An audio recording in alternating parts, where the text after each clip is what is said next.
Hello. আজকে কথা বলছিলাম হরমোন এবং এনজাইমের মধ্যে গুরুত্বপূর্ণ যে ডিফারেন্সগুলি আছে সেগুলো আমি আলোচনা করছি। নাম্বার ওয়ান, হরমোন একটা কেমিক্যাল সাবস্টেন্স যার কাজ হচ্ছে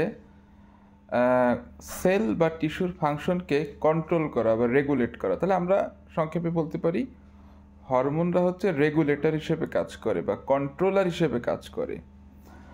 অন্যদিকে এনজাইম কিন্তু সে ক্যাটালিস্ট হিসেবে কাজ করে, বায়োকেমিক্যাল রিয়াকশনকে সে ক্যাটালাইজ করে, বায়োকেমিক্যাল রিয়াকশনের রেটটাকে ইনক্রিজ করে। তার মানে খুব সংক্ষেপে আমরা বলতে পারি ক্যাটালিস্ট হিসেবে কাজ করে, আর হরমোন হচ্ছে রেগুলেটর অথবা কন্ট্রোলার হিসেবে কাজ করে। দেন আমরা বলতে পারি হরমোন সিক্রেশন হয় এন্ডোক্রাইন গ্ল্যান্ড থেকে, আর এনজাইম সিক্রেশন হয় এক্সোক্রাইন গ্ল্যান্ড থেকে। হরমোন ডাইরেক্টলি বডি ফ্লুইড অথবা ব্লাডের সিক্রেশন হবে, ওকে।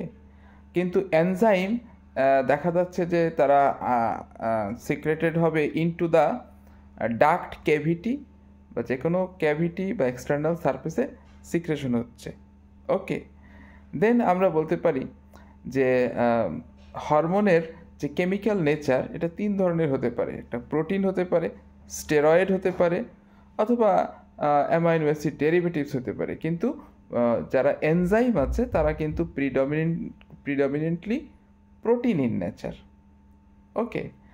আচ্ছা, দেন আমরা আরও একটা গুরুত্বপূর্ণ পার্থক্য বলতে পারি যে hormone action must require receptor. Hormone কাজ করতে হলে অবশ্যই তার জন্য একটা রিসেপ্টর লাগবে, কিন্তু enzyme action do not requires receptor. এনজাইমের ফাংশনের জন্য কোনো রিসেপ্টর লাগে না, ওকে। আরেকটা ইম্পর্টেন্ট কথা হচ্ছে এনজাইমের ফাংশন ডিপেন্ড করে যে পিএইচ এবং টেম্পারেচারের উপরে ডিপেন্ড করে, কিন্তু হরমোনের ফাংশনটা টেম্পারেচার বা পিএইচের উপরে সিগনিফিকেন্টলি ডিপেন্ড করে না। আরও যদি একটা পার্থক্য বলি সেটা হচ্ছে এনজাইমগুলো কিন্তু locally at the site of secretion সেখানে তারা কাজ করবে, লোকালি যেখানে সিক্রেশন হবে সেখানেই কাজ করবে।